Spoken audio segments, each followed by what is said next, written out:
Hello, my name is Matthew Pfeiffer with mattpfeiffercoaching.com. Welcome to my YouTube channel. On this channel, I create videos and content about toxic, narcissistically abusive relationships.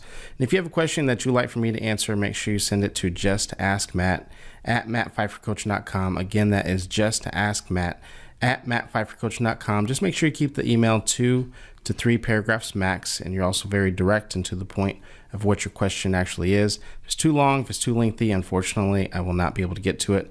The fastest way to connect with me is to book a paid one-on-one coaching session, and the links for that are down below, or you can join my coaching community, and the links for that are also down below.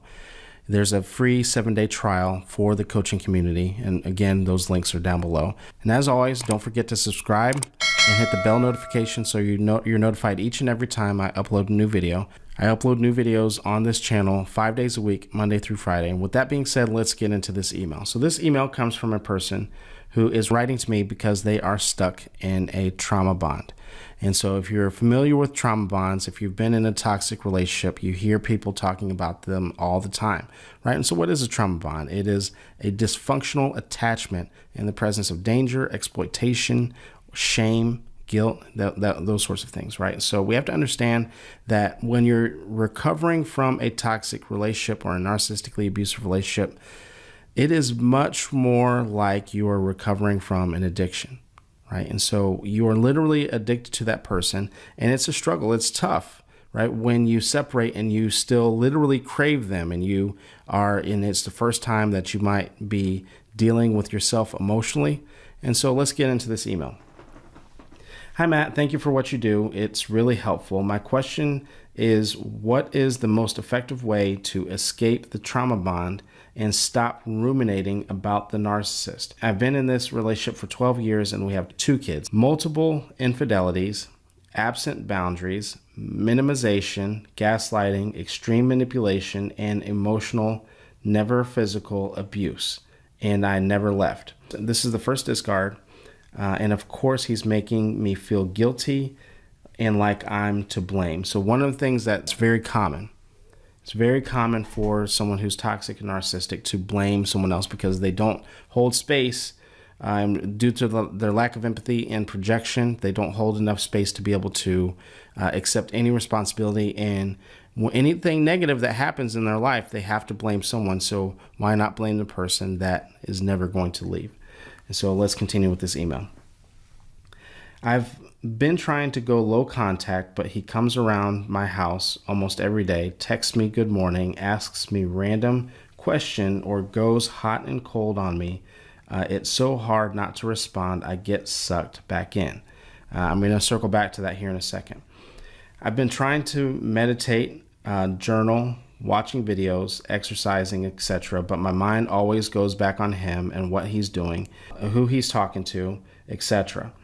I have this spot in my brain that still wants to be with him and somehow wishes for this fairy tale ending that I know will never come. That's key, because people who are in trauma bonds, quite often they do know that it's not going to work, right? But they do have what is called a euphoric recall. They think, and that person that they thought they had in the beginning, they think that they can get it back there, because quite often people who are struggling with the trauma bond, they think that, going back to what she was talking about in terms of accepting blame, you think that their bad attitude, the abuse, and all of the negative things that they do is your fault. So you think that there's something that you can do to correct it, right? And that's what creates a lot of these toxic dynamics. And so let's get back into this. Any advice on how to stop this process and break free from the trauma bond and see things for what they truly are and be able to move on? It's the hardest thing I've ever had to do. Thank you so much for your help. So yes, it is the hardest thing for a lot of people.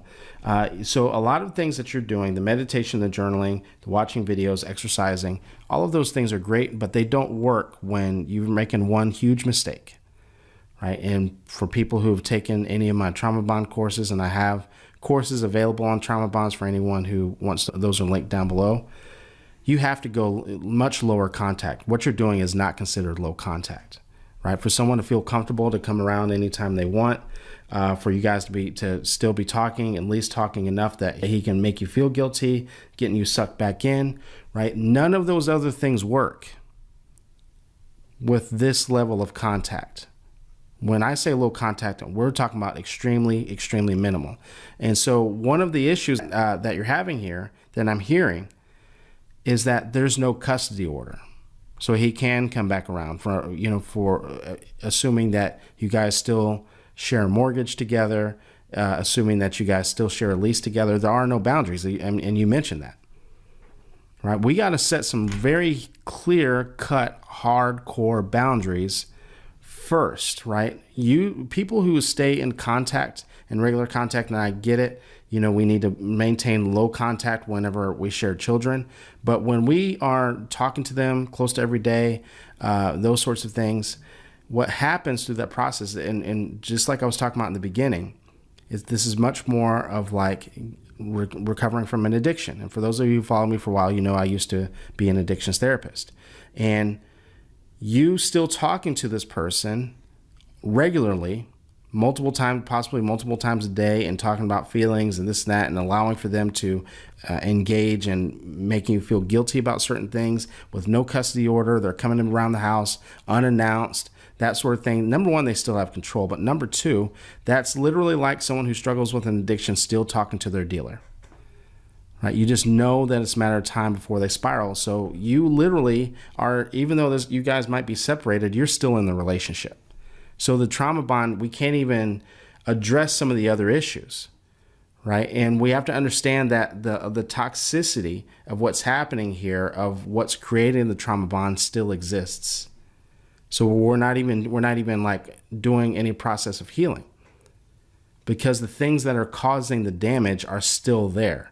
It's like you're asking me, how do I heal from this car accident? But we haven't even gotten you out of the car yet, right? So we got to go to court. We got to start setting some very clear, hardcore boundaries with custody, with you probably are still sharing and paying bills together, that sort of thing. We got to start setting some very clear-cut boundaries first. Then you're going to start seeing some of these other things begin to work. But we also have to understand that it's going to take time. Right? It's going to take time, but put yourself in a position where you can go much lower contact.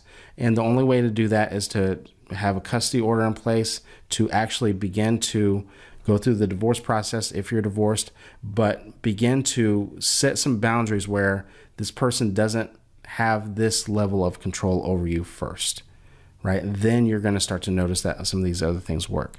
And so thank you very much for writing in. For those of you who are struggling with the trauma bond, I have a lot of trauma bond resources. I have a course. I have some free guides on trauma bonds to have a much better understanding and that go a lot more in depth. Anyone else would like to write in, make sure you send it to justaskmatt@mattpfeiffercoaching.com. Again, that is justaskmatt@mattpfeiffercoaching.com. Keep the email 2 to 3 paragraphs max and be very direct and to the point of what your question actually is.